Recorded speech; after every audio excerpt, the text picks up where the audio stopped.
आप किसी भी गुरुजनों के साथ जुड़कर कोई भी आप तिलक लगाते हैं, चंदन लगाने का सबको अधिक। अपनी परंपराओं के अनुसार आपको कोई और भी तिलक मिला है तो भी आप त्रिपुंड लगाने का अधिकार है आपको। देखो यहाँ कितना सुंदर लिखा है, दिल्ली में भी इस श्लोक के लिए मैं बोल रहा था।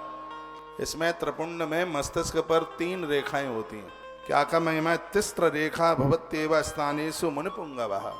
संत कहते हैं, ऋषि लोग कहते हैं, जो सबसे नीचे की रेखा है वो ब्रह्मा के वाचक है, यह आपको विद्वान बना देती है। जो बीच की रेखा है यह भगवान विष्णु के रूप में है, इसके द्वारा आप पालक बन जाते हैं जगत के। और जो सबके ऊपर की रेखा है वो महादेव के सूचक है, इस रेखा के द्वारा आप सबके उद्धारक बन जाते हैं। सीधी सी बात है, पहले की रेखा है उससे आपका ज्ञान बढ़ता है, बीच की जो रेखा है उससे आपका धन बढ़ता है, और तीसरी रेखा है उससे आपका आयुष, उससे आपकी उम्र बढ़ती है। त्रिपुंड में यही तो 3 रेखा है। बीच में जो बिंदी टपकी लाल रंग की लगी हुई है ये शक्ति का प्रतीक है।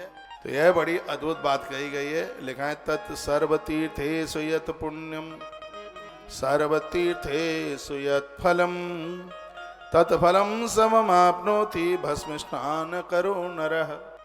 क्या सुंदर कहा है कि सभी तीर्थों से आपको जो पुण्य प्राप्त होता है, फल प्राप्त होता है, उतना ही फल आपको भस्म धारण करने से प्राप्त हो जाता है, त्रिपुंड धारण करने से प्राप्त हो जाता है। इसलिए अपनी आदत में डालिए और नित्य भगवान के नाम का चंदन अपने भाल पर लगाइए।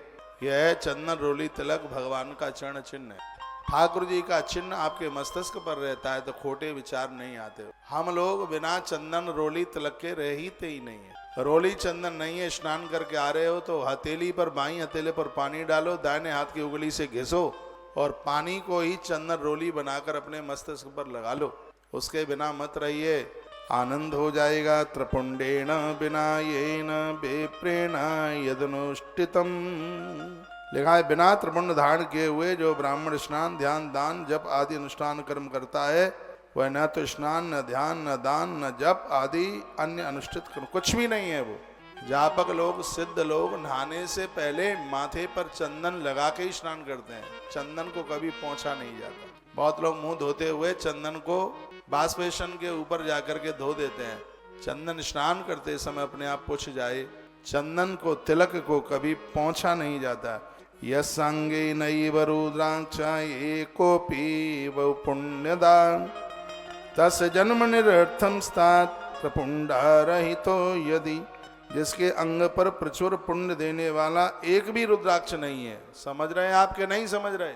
इतना पुण्य देता है रुद्राक्ष, भगवान शंकर से प्रकट हुआ है रुद्राक्ष। ग्रंथ में वर्णन है जिस स्त्री पुरुष के देह पर रुद्राक्ष नहीं है, त्रिपुंड से रहित भाल है, उसका जन्म लेना व्यर्थ है, उसकी जिंदगी कुछ भी नहीं। भले आप नारायण के भक्त हैं तो भी आपके कंठ में रुद्राक्ष होना चाहिए।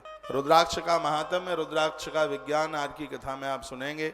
1 मुखी रुद्राक्ष से लेकर 14 मुखी रुद्राक्ष तक की महिमा का वर्णन ग्रंथों में किया गया है। रुद्राक्ष संपूर्ण बीमारियों को समाप्त कर देता है। कंठ में रुद्राक्ष धारण करके जब आप भगवान की पूजा करते हैं तो भगवान की पूजा का अनंत गुणा फल तत्काल हमें और आपको प्राप्त हो। रुद्राक्ष धारण करने से यदि कोई अपराध लगता है वो सब मुझे लगे, और रुद्राक्ष के धारण करने से इतना भी पुण्य बढ़ता है वो सब आपको बढ़े, वो आपको लगे। भगवान के चरणों में प्रार्थना है।